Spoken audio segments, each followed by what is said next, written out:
when these billionaires are telling you you don't need to own a house, it's not just that they don't think it's a good financial investment. Their interests are not served by you having block parties and seeing other people. They'd rather you live in a cell where people bring you Thai food and you watch YouTube videos about people or reality shows about people that do have homes. That's what people do. People in Los Angeles go to their cell on top of a P.F. Chang's, eat those lettuce wraps, which are good, and then watch reality shows about people that can afford to have a home. That's pornography now. You come thinking about having a place to see your friends. But they don't want you to have any friends. They don't want communities. It's the hollowing out of the entire thing that serves their purposes. And the only thing left is the bread and circuses and the Kimmels and the this and the that. It's the only thing left. And you're radicalized easily one way or the other, and they're pulling strings because you have less and less of your own shit. You don't have a community. You live in some global world where, like, every single thing is the most important thing. And then you go online and go, you know my take, and you're supposed to care about shit that's like in a 10-block radius of where you live. You're not supposed to be involved in the Middle East. You're not supposed to be funding a real estate project in a place you've never been, in Gaza. It's not natural. It's insane. You're just not supposed to do that. You're supposed to care about things. You're supposed to know who got murdered 2 blocks away. Why did that person get murdered? You're supposed to know that. You're supposed to be interested in the crime in your area. Why? Because you live there. But now that there doesn't exist. It's malls and cupcake ATMs. It's fucking, private equity companies that build, mega structures that look like storage lockers. And you just sit there and get mad all day on the internet, and you don't know your neighbors, and you don't care if they get murdered. In fact, you might want them to. You have no stake in the game. And all of this isn't new, and it's being expedited at a level I've never seen. It has never been more obvious that they are trying to get rid of human beings and human relationships and human communities at an incredibly fast clip. Human behavior puzzles them. Sam Altman doesn't know what humans do. Sam Altman's confused by human behavior. He doesn't get it. He finds it inefficient and messy. It perplexes him. Okay? This is, and allegedly, that guy that worked for him died in a real weird way. Okay? And Sam Altman, when Tucker pressed him about that, acted like I did when my doctor asked me if I went to McDonald's. So let's get real here. These people don't care, and they think human behavior is a problem. Cultural practices that they don't understand. They don't understand people going to church. They don't understand festivals and fairs. They don't understand people having a community where they exchange goods and services in physical locations. They don't understand people that care.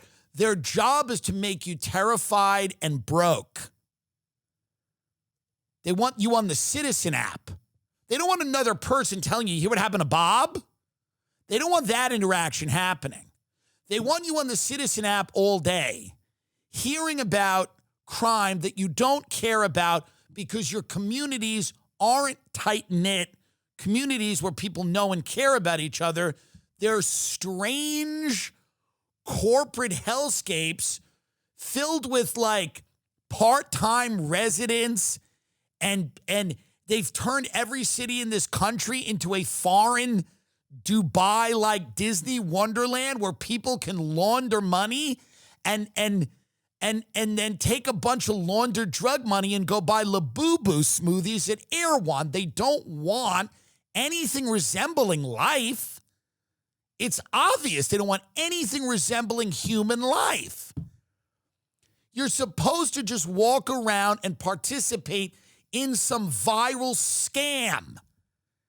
That's the only reason you exist to these people. The only reason you exist to Sam Altman is so that he can monitor you in some way and that you can take part, wittingly or unwittingly, in some viral scam that someone's cooked up.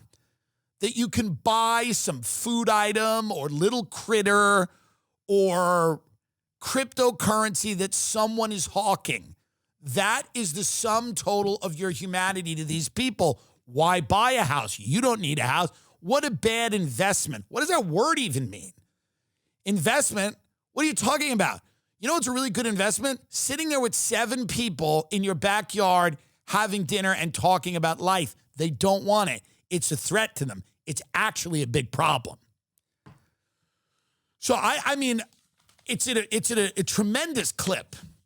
It's the frequency of which this is happening, how quickly it's happening, everywhere. It's not just any one thing. It's architecture. It's business. It's political. It's cultural. But really, at the end of the day, it's all of these things working together to take you out of the world and put you on the internet where they want you to live. You're a view. You're an anonymous source of data. You're something to be marketed or terrified, but they don't consider you a person with inalienable rights.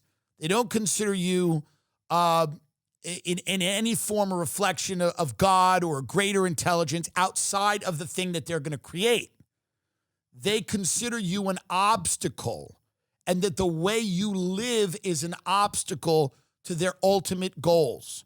That's what they consider you. You are something that's in the way. Your football game and a couple of beers outside, or you invite people over to your home, your family, your faith, your community, your culture, your all of this to them. And I don't care if it's liberal or conservative. I don't care if you're a fundamentalist Christian. I don't care if you're Jewish, Muslim. I don't care if you're an atheist. I don't care if you do the winter solstice. They don't either.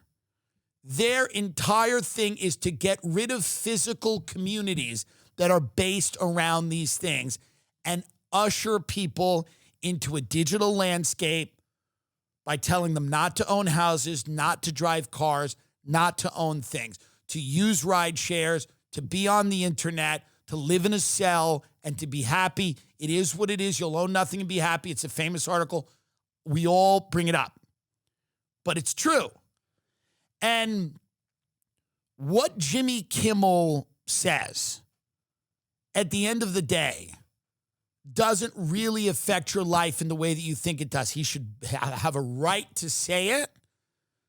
He should be criticized for saying it. People should attack him on the facts, not physically. You should attack the facts because they weren't present in what he said, okay?